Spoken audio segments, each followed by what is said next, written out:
தங்களுக்கும் இந்த exclusive economic சோனுக்கு அதிகாரம் இருக்கின்றது என்று வரலாம் என்றால் இந்த ஆர்டிக் பிரதேசத்தினுடான கப்பல் போக்குவரத்து என்பது சாத்தியமாகி வருகின்றது என்றால் பனி உருகல்னால் அடுத்த சில ஆண்டுகளில் கனடாவில் கோலோச்ச போகின்றது அல்லது கடல் நாயகனாக கனடா மாறப்போகின்றது. எனவே இதுவெல்லாம் டொனால்ட் ட்ரம்பை நிச்சயமாக ஒரு சிரத்தைக்குள்ளாகும். ஆனால் 2026 ஆண்டு அங்கு நடைபெறப் போகின்ற தேர்தல் என்பது அவரது அதிகாரத்தின் பலத்தை குறைப்பதாக இருந்தால் இந்த திட்டங்கள் என்பன சாத்தியப்படாதவையாக மாறும். ஒரு பொருளாதார வல்லுநர் கனடிய பிரதமராக இருக்கின்ற காரணத்தால் அவர் தன்னை நிரூபிக்க வேண்டிய தேவையும் அவருக்கு இருக்கின்றது. அவர் தன்னை நிரூபிக்கவில்லை. தனது ஆளுமையையும் தான் போடுகின்ற திட்டங்களையும் அவை அதற்கான காலம் தேவை என்று கேட்டிருந்தார். அந்த காலம் என்பது அடுத்த வருடம் நிச்சயமாக நிரூபிக்க வேண்டிய காலமாக அமையும் என்பதில் எந்தவித மாற்று கருத்தும் இல்லை. மத்திய வங்கியின் அந்த வட்டி குறைப்பு வீதங்களின் எதிர்பார்ப்பில் இருந்தே நாங்கள் வெளியிடலாம். மத்திய வங்கி கூட அடுத்த வருடம் தாங்கள் தொடர்ந்து வட்டி வீதத்தை தற்பொழுதுள்ள நிலையில் பேணுவதா அல்லது அதனை கூட்டுவதா அல்லது குறைப்பதா தெரியாத நிலையில் இருக்கின்றது. இது அதாவது 2025 ஆண்டை விட சற்றேனும் மேலெழுந்ததாக இருக்கும் என்கின்ற கருத்தியலை அது ஏற்படுத்தி இருக்கின்றது. இப்பொழுது இவ்வாறு பார்க்கலாம். போப்பாண்டவர் 14வது லியோ அவர்கள் ஒரு முக்கியமான செய்தியை உலகுக்கு கூறினார். இந்த நத்தார் தினத்திலாவது ஒரு போர் நிறுத்தத்தை 24 மணி நேரத்திற்கு கடைபிடிக்க வேண்டும் என்ற கோரிக்கையை ரஷ்யாவிடம் விடுத்த பொழுது அதனை ரஷ்யா மறுத்திருக்கின்றது. இந்த பூட்டின் அவர்கள் தனது அபிலாசையை, அதாவது நீண்ட ரஷ்யாவை உருவாக்குவதற்கான அபிலாசையை மேற்கொள்ள முயன்ற பொழுது இந்த நேட்டோ நாடுகள் மேற்கொண்ட முயற்சியின் பொழுது கொடுக்கப்பட்ட பணங்கள் தான் இந்த போரை இன்று வரையில் ஈடு செய்து நிற்கின்றன அல்லது நிலைநிறுத்தி நிற்கின்றன. தங்களுடைய பிராந்திய நலனை பேணுவதற்கான முக்கிய தேவையாக அதனை பார்ப்பதாக. ஆனால் அதனை நிச்சயமாக டென்மார்க் என்பது விட்டுக் கொடுக்காது. டென்மார்க்குடன் இணைந்து ஏனைய நாடுகளும் அவ்வாறான ஒரு செயற்பாட்டிற்கு விட்டுக் கொடுக்க மாட்டாது என்று சொன்னால் எவ்வாறு உக்ரைனை கையகப்படுத்த ரஷ்யா முயன்றதோ அது போன்றது ஒரு முயற்சியில் இது வேறு முகம் போன்று வேறு நடவடிக்கையாக இவ்வாறாக ஒரு பேச்சு முகவரை வைத்து இவர் ஒன்றை நாங்கள் கவனத்தில் எடுக்க வேண்டும். அதாவது பனாமா அந்த கால்வாயை கூட தான் கைப்பற்றுவதாக கூறுகின்றார். அதை விட வெனிசுலாவில் பொழுது ஒரு போரை ஆரம்பிப்பதற்கான முயற்சியில் ஈடுபட்டிருக்கிறார். எனவே அந்த தங்களது உள்ளகம் கனடாவை 51வது மாகாணமாக ஆரம்பிப்பதாக. எனவே இவ்வாறான கருத்துக்கள் எல்லாம் அவர்கள் கனிம வளங்களை சூறையாடுவதற்கும் தங்களுடைய பொருளாதாரத்தை விருத்தி செய்வதற்கும் இந்த நாடுகள், அதாவது அவரே தனது கடந்த கால பேச்சுக்களில் சொல்லியிருக்கிறார், கனிமங்கள் நிறைந்து போய் குவிந்து போய் கிடக்கின்ற ஒரு பூமி கிரீன்லாந்து. 7 பாரிய யுத்த நாசகாரி கப்பல்களை அல்லது யுத்தம் தாங்கிய விமான கப்பல்களை கொண்டு உலகை வலம் வருகின்ற ஒரு நாடாக அமெரிக்கா இருக்கின்றது. அவ்வாறு அவர்களுடைய கப்பல் என்கின்றன பயணிக்கின்ற திசைகள் எல்லாம் கர்சனைக்குரியவையாக மற்ற நாடுகளுக்கு ஏன் இருக்கக்கூடாது என்ற கேள்வியை எழுப்புகின்றது.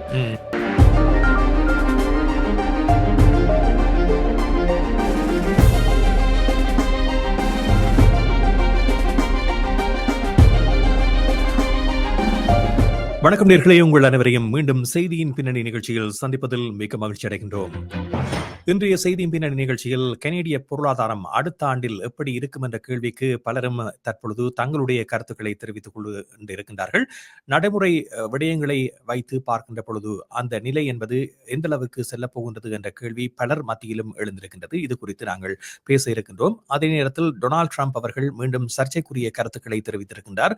கிரீன்லாந்து குறித்து அவர் ஒரு தூதுவரை நியமித்திருக்கின்றார். அவர் தொடர்ந்து வருகின்ற நாட்களில் கிரீன்லாந்தை தம்வசம் படுத்துவதற்கான நடவடிக்கைகளில் ஈடுபடுவார் என்ற ஒரு கருத்தை டொனால்ட் ட்ரம்ப் நேற்று இடம்பெற்ற பத்திரிகையாளர் சந்திப்பில் குறிப்பிட்டிருக்கின்றார். அதே நேரத்தில் ஏற்கனவே குறிப்பிட்ட விமர்சனத்தையும் அவர் கோடிட்டு காட்டியிருக்கின்றார். கிரீன்லாந்து என்பது கனிம வளத்தை சுவீகரிப்பதற்கான ஒரு இடமாக தங்களால் பார்க்கப்படவில்லை என்றும் தேசிய பாதுகாப்பு என்பது மிக முக்கியமானதாக இருப்பதாகவும் தெரிவித்திருக்கின்றார். ஏனென்றால் கிரீன்லாந்தை சூழவுள்ள எல்லை பகுதிகளில் ரஷ்ய கப்பல்களும் சீன கப்பல்களும் ஆக்கிரமித்திருப்பதாக அவர் ஒரு தகவலை வெளியிட்டிருக்கின்றார். இது அமெரிக்காவினுடைய பாதுகாப்பு குறித்த கரிசனையும் உலக நாடுகள் மத்தியில் ஏற்படுத்தி இருக்கின்ற ஒரு செய்தியாக பார்க்கப்படுகின்றது. இந்த நிலையில் இது குறித்து பேச இருக்கின்றோம். இப்பொழுது எங்களோடு ஆய்வாளர் சுரேஷ் தர்மா இணைந்திருக்கின்றார். அவரை சந்திக்கின்றோம். வணக்கம் சுரேஷ். வணக்கம், வணக்கம் ராம், வணக்கம் நேர்களே. ஆமாம், ஆண்டின் இறுதி நாட்களில் இருந்து கொண்டிருக்கின்றோம். கனேடியர்களுடைய கனவு என்பது அடுத்த ஆண்டிலாவது இந்த பொருளாதாரம் மேலோங்கி வரக்கூடிய ஒரு சூழ்நிலை ஏற்பட வேண்டும். இதன் மூலமாக வாழ்வாதார பிரச்சனைகள் நீங்க வேண்டும் என்ற ஒரு அங்கலாய்ப்பில் இருப்பதை பார்க்கக்கூடியதாக இருக்கின்றது. ஆனால் வருகின்ற கருத்து கணிப்பில் மக்கள் கருத்து தெரிவிக்கின்ற பொழுது, அதில் 35% இது ஒரு பாதக நிலையை இந்த ஆண்டை காட்டிலும் 2025 காட்டிலும் ஒரு பாதகமான நிலைக்கு செல்லக்கூடிய வாய்ப்புகள் இருப்பதாக கருதுகிறார்கள். உண்மையில் பொருளாதார ரீதியில் பார்க்கின்ற பொழுது, பொருளாதார வல்லுநர்களுடைய கருத்தை பார்க்கின்ற பொழுது, நீங்கள் இதனை எவ்வாறு பார்க்கிறீர்கள்? இதனை நிச்சயமாக மத்திய வங்கியின் அந்த வட்டி குறைப்பு வீதங்களின் எதிர்பார்ப்பில் இருந்தே நாங்கள் வெளியிடலாம். மத்திய வங்கி கூட அடுத்த வருடம் தாங்கள் தொடர்ந்து வட்டி வீதத்தை தற்பொழுதுள்ள நிலையில் பேணுவதா அல்லது அதனை கூட்டுவதா அல்லது குறைப்பதா என்று தெரியாத நிலையில் இருக்கின்றது. 2.45 வீதத்திலிருந்து இதனை இங்கே கூட்டுவது என்பது நாங்கள் எதிர்பார்க்காத விடயம். ஏனென்றால் குறைந்து சென்ற வட்டி வீதத்தை அடுத்த வருடம் அவ்வாறு இடம்பெறும் என்று அதற்கான காரணங்கள் தற்போதைய பொருளாதார திட்டங்கள் என்பன உலக போக்கின் பால் சார்பட்டிருக்கின்றது. அந்த அவ்வாறான நிலையில் அது எதிர்பார்த்த வெற்றியை தருமா என்கின்ற கேள்வியும் இங்கே அதாவது உள் நாட்டில் இடம்பெறுகின்ற சில மாற்றங்களும் காரணமாக இருக்கின்றன. குறிப்பாக நாங்கள் இந்த மாற்றங்களை அமெரிக்காவின் இந்த வரி விதிப்போடும் அது தொடர்பான தொழில் முயற்சிகளின் பொழுது இழக்கப்பட்ட தொழில்களோடும் ஒப்பிடலாம்.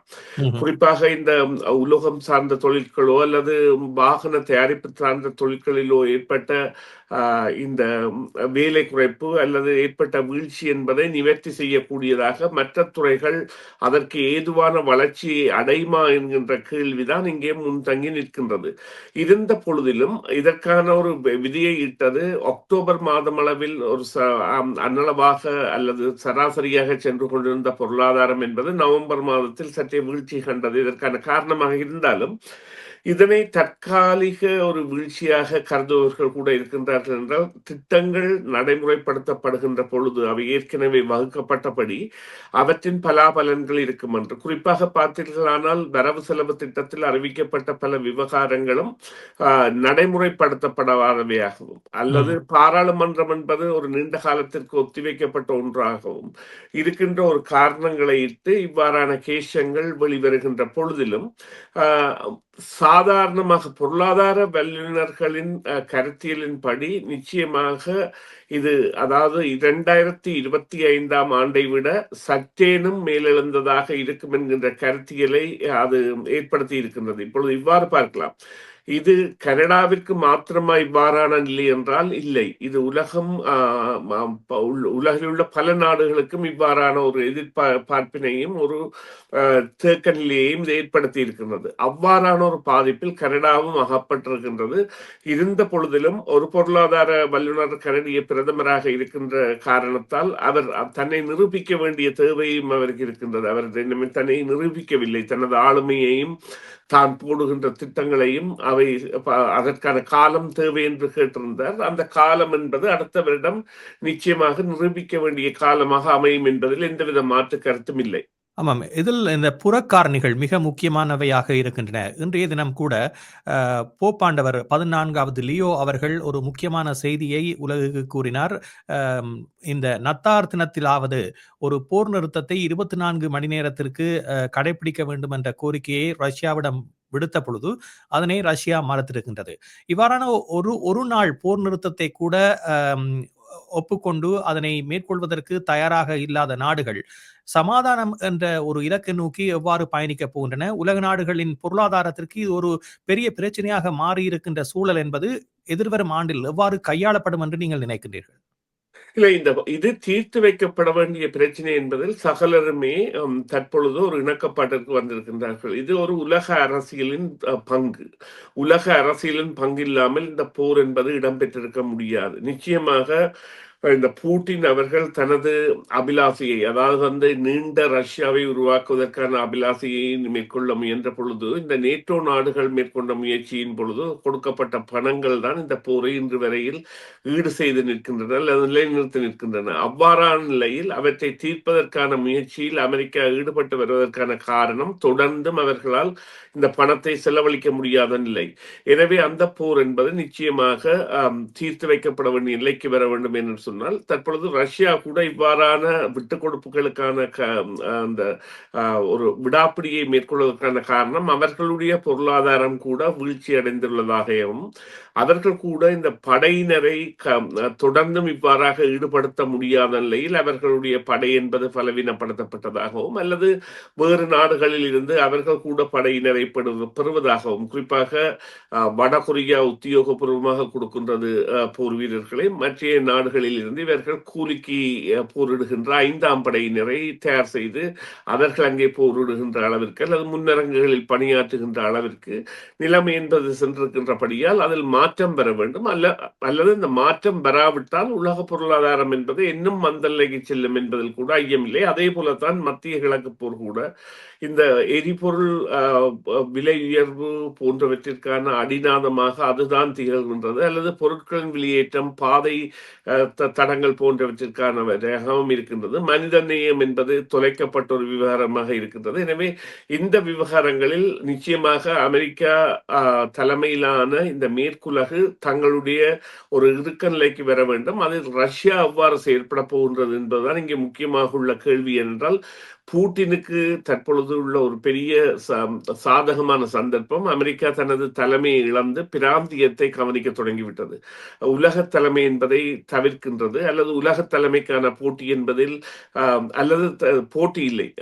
நிச்சயமாக இந்த பல்லுலக தலைமைகளை கட்டி எழுப்புவதற்காக சீனா மற்றும் இந்தியா மற்றும் பல நாடுகளும் தங்கள் முனைப்புகளோடு ஈடுபடுகின்றன. அது ரஷ்யா சார்பாக இருக்கக்கூடிய சாத்தியக்கூறுகள் அவரை பலப்படுத்தி வைத்திருக்கின்றது. எனினும் இந்த அதாவது காலம் சொல்கின்ற ஒரு செய்தி என்னவாக இருக்கும் என்று சொன்னால், நிச்சயமாக திட்டங்கள் போடப்படுகின்ற பொழுதும் அது அந்த இறுதி நேரத்தில் எவ்வாறு செயற்படுத்தப்படும் அல்லது எவ்வாறு இந்த உலக ஒருங்கிணைப்பு ஏற்படும் என்பதில் தான் அது தங்கி இருக்கின்றது. அதுதான் உண்மை. இந்த நிலையில் கிரீன்லாந்து குறித்து அவர் மீண்டும் குறித்திருக்கின்ற கருத்து ஏற்கனவே சொல்லப்பட்ட கருத்தாக இருந்தாலும் கூட இப்பொழுது அதற்கான ஒரு தூதுவர் நியமிக்கப்பட்டிருக்கின்றார். ஆகவே இது வீரியத்தன்மை மிக்க ஒரு விடயமாக மாறிக்கொண்டிருப்பதை பார்க்கின்றோம். உண்மையில் கிரீன்லாண்டை கையகப்படுத்தக்கூடிய ஒரு நிலையில் அமெரிக்கா இருக்கிறதா? ஏன் அவர் மீண்டும் நேற்றைய தினம் இடம்பெற்ற பத்திரிகையாளர் சந்திப்பில் இந்த விடயத்தை குறிப்பிட்டிருக்கின்றார்? குறிப்பாக பாதுகாப்பு நெருக்குதல் என்பது கிரீன்லாண்டை சூழ உள்ள பகுதிகளில் இருப்பதாக அவர் குறிப்பிடுவது என்பது அமெரிக்காவுக்கு அச்சுறுத்தலான ஒரு விடயமாக இருக்கிறதா? இல்லை, அதாவது இவ்வாறு இதனை பார்க்கலாம். ஆரம்பத்தில் இந்த கருத்தை தெரிவித்த பொழுது கனிம வள பொருட்களுக்கான நிலை என்று கூறிய பொழுது உலக நாடுகளின் எதிர்ப்புகள் அதற்கான தேவைகளை ஏற்படுத்தி இருந்தன. இப்பொழுது குறிப்பிட்டதாக பார்த்தீர்கள் என்றால் 15 நாடுகள் அங்கே டென்மார்க்கின் கட்டுப்பாட்டில் உள்ள கிரீன்லாண்டில் தங்களுடைய அந்த தூதுவராலயங்கள் அல்லது கன்சல்டன்சி, அதாவது ஒரு தங்களுடைய ஆலோசனை பீடங்களை வைத்திருக்கின்றன. அவ்வாறான கனடா கூட இந்த வருடம் தனது தூதுவராலயத்தை அங்கே ஆரம்பித்திருக்கின்றது. 15 நாடுகள் மொத்தமாக. அவ்வாறாக இருக்கின்ற பொழுது இப்பொழுது அவர் குறிப்பிடுகின்ற காரணம் என்பது தங்களுடைய பிராந்திய நலனை பேணுவதற்கான முக்கிய தேவையாக அதனை பார்ப்பதாக. ஆனால் அதனை நிச்சயமாக டென்மார்க் என்பது விட்டுக் கொடுக்காது. டென்மார்க்குடன் இணைந்து ஏனைய நாடுகளும் அவ்வாறான ஒரு செயற்பாட்டிற்கு விட்டுக் கொடுக்க மாட்டாது என்று சொன்னால், எவ்வாறு உக்ரைனை கையகப்படுத்த ரஷ்யா முயன்றதோ அது போன்றது ஒரு முயற்சியில் இது வேறு முகம் போன்று வேறு நடவடிக்கையாக இவ்வாறாக ஒரு பேச்சு முகவரை வைத்து இவர் ஒன்றை நாங்கள் கவனத்தில் எடுக்க வேண்டும். அதாவது பனாமா அந்த கால்வாயை கூட தான் கைப்பற்றுவதாக கூறுகின்றார். அதை விட வெனிசுலாவில் இப்பொழுது ஒரு போரை ஆரம்பிப்பதற்கான முயற்சியில் ஈடுபட்டிருக்கிறார். எனவே அந்த தங்களது உள்ளகம் கனடாவை 51வது மாகாணமாக ஆரம்பிப்பதாக. எனவே இவ்வாறான கருத்துக்கள் எல்லாம் அவர்கள் கனிம வளங்களை சூறையாடுவதற்கும் தங்களுடைய பொருளாதாரத்தை விருத்தி செய்வதற்கும் இந்த நாடுகள், அதாவது அவரே தனது கடந்த கால பேச்சுக்களில் சொல்லியிருக்கிறார், கனிமங்கள் நிறைந்து போய் குவிந்து போய் கிடக்கின்ற ஒரு பூமி கிரீன்லாந்து என்று. எனவே அதற்காகத்தான். எனவே இதனை இந்த உலக நாடுகள் ஒத்துக்கொள்ளாது. இதற்கு அடுத்த பிரச்சனையாக வரப்போவது கனடாவுடன் என்றால் நாங்கள் கணித்துக் கொள்ளலாம் என்றால் இந்த ஆர்டிக் கடலை, அதாவது 200 நோட்டிக்கல் மைலுக்கு கனடாவுக்கு எக்ஸ்க்ளூசிவ் எக்கனாமிக் ஜோன் என்கின்ற திறந்த பொருளாதார கொள்கையை அல்லது பொருளாதாரத்தை கட்டுப்படுத்துகின்ற அந்த பிரதேசத்தில் உள்ள போக்குவரத்து, கனிம வளம், மீன்பிடி மற்றும் எண்ணெய் வளம் ஆகியவற்றை கையகப்படுத்துகின்ற அதிகாரம் கனடாவிற்கு இருக்கின்றது. எனவே அது குறித்த பிரச்சனை ஒன்று நிச்சயமாக ஏற்படும். எவ்வாறு சொன்னால், சாதாரணமாக 12 நோட்டிக்கல் மைல் தான் அந்த கடல் எல்லை என்று நாடுகளுக்கு தீர்மானிக்கப்படுவது. இது எவ்வாறு உலக போரின் பொழுது தீர்மானிக்கப்பட்டது என்றால், அந்த நேரத்தில் இருந்த இந்த ஆர்ட்லரி எறிகணைகளின் வீச்சு என்பது 12 நோட்டிக்கல் மைல் தான் இருந்தது. அதை வைத்துத்தான் தீர்மானித்திருந்தார்கள். ஆனால் அதே பேர்ந்து உலக வழக்காக மாறிவிட்டது. எனவே அவ்வாறான ஒரு குறிப்பிற்கு கொண்டு வருவதற்கு அல்லது தங்களுக்கும் இந்த எக்ஸ்க்ளூசிவ் எக்கனாமிக் சோனுக்கு அதிகாரம் இருக்கின்றது என்று வரலாம் என்றால், இந்த ஆர்டிக் பிரதேசத்தினுடான கப்பல் போக்குவரத்து என்பது சாத்தியமாகி வருகின்றது என்றால் பனி உருகலினால் அடுத்த சில ஆண்டுகளில் கனடா அதில் கோலோச்ச போகின்றது அல்லது கடல் நாயகனாக கனடா மாறப்போகின்றது.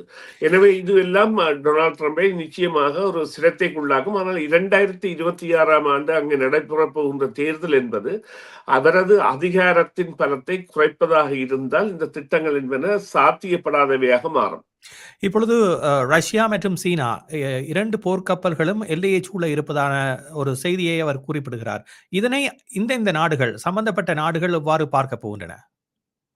இல்லை, அதில் உண்மை இல்லாமல் இல்லை. நிச்சயமாக இந்த ஆர்டிக் பிரதேசத்தில் கூட சீனா, ரஷ்யா தான் அதிகமான பாதுகாப்பு படைகளை வைத்திருக்கின்றது. எனவே அவர்களுடைய கப்பல் போக்குவரத்து என்பன அவையெல்லாம் ஒரு சாதாரண நிலைகள். ஒரு கப்பல் என்பது ஒரு மையம், ஒரு சாதாரண அதாவது குறியீடு. ஒரு நாட்டின் கப்பல் நிற்கின்றது, அதனால் தான் நாங்கள் அந்த பிரதேசத்தை கைப்பற்ற போகின்றோம் என்பதெல்லாம் ஒரு சாதாரண நிலைமையில். அவ்வாறு பார்த்தால் இன்று உலகில் 7 பாரிய யுத்த நாசகாரி கப்பல்களை அல்லது யுத்தம் தாங்கிய விமான கப்பல்களை கொண்டு உலகை வலம் வருகின்ற ஒரு நாடாக அமெரிக்கா இருக்கின்றது. அவ்வாறு அவர்களுடைய கப்பல் என்கின்றன பயணிக்கின்ற திசைகள் எல்லாம் கர்சனைக்குரியவையாக மற்ற நாடுகளுக்கு ஏன் இருக்கக்கூடாது என்ற கேள்வியை எழுப்புகின்றது.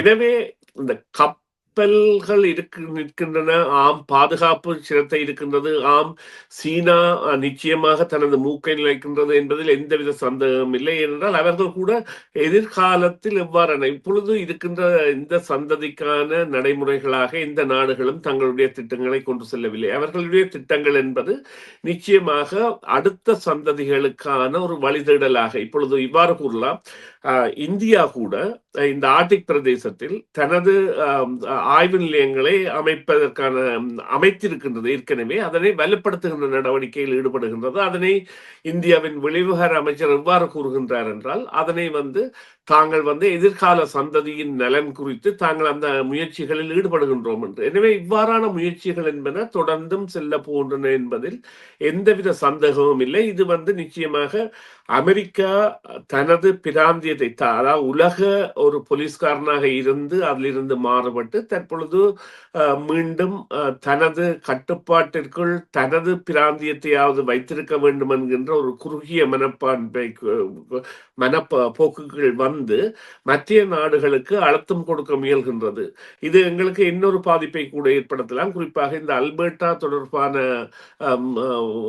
இது வாக்கெடுப்பு கூட நடந்தால் கூட அதில் கூட சில வேளைகளில் அமெரிக்காவின் தலையீடுகள், மறைமுக பிரச்சாரங்கள் கூட இருக்கலாம்.